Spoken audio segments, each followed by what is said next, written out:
In this video, we're going to take a look at how we can find unknown values in an identity. Looking at the example on the left-hand side, I've been given an identity because this symbol has been used, which means that for all values of x, the left-hand side of the identity is equal to the right. In order to find my values of c, d, and e, I need to change the form of the left-hand side of the identity to match the right, and therefore I can equate the coefficients. In a previous video that I'll link here, we looked at how we can complete the square. Now, because the coefficient of x squared is 2, I need to take 2 out as a common factor of 2x squared and 8x in order to start completing the square.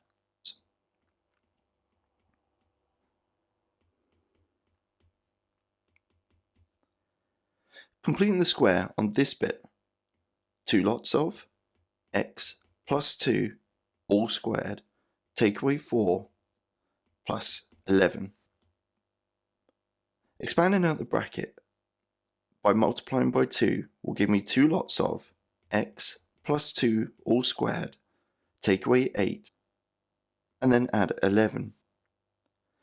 Simplifying the minus 8 and add 11 will give 2 lots of x plus 2 all squared, add 3.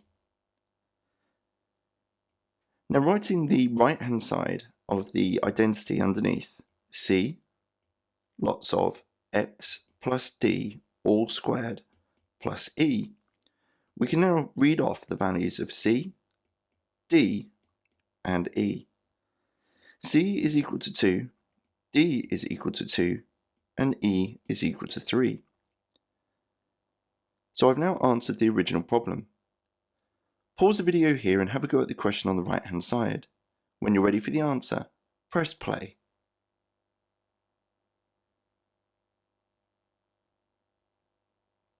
So like we did before, I need to be able to complete the square. But because the coefficient of x squared is 3, I need to take 3 as a common factor out of the first 2 terms of the left-hand side of the identity. This will give me 3 lots of x squared plus 6x, and then add 29. Completing the square on this bit will give 3 lots of x plus 3 all squared, take away 9, and then add 29.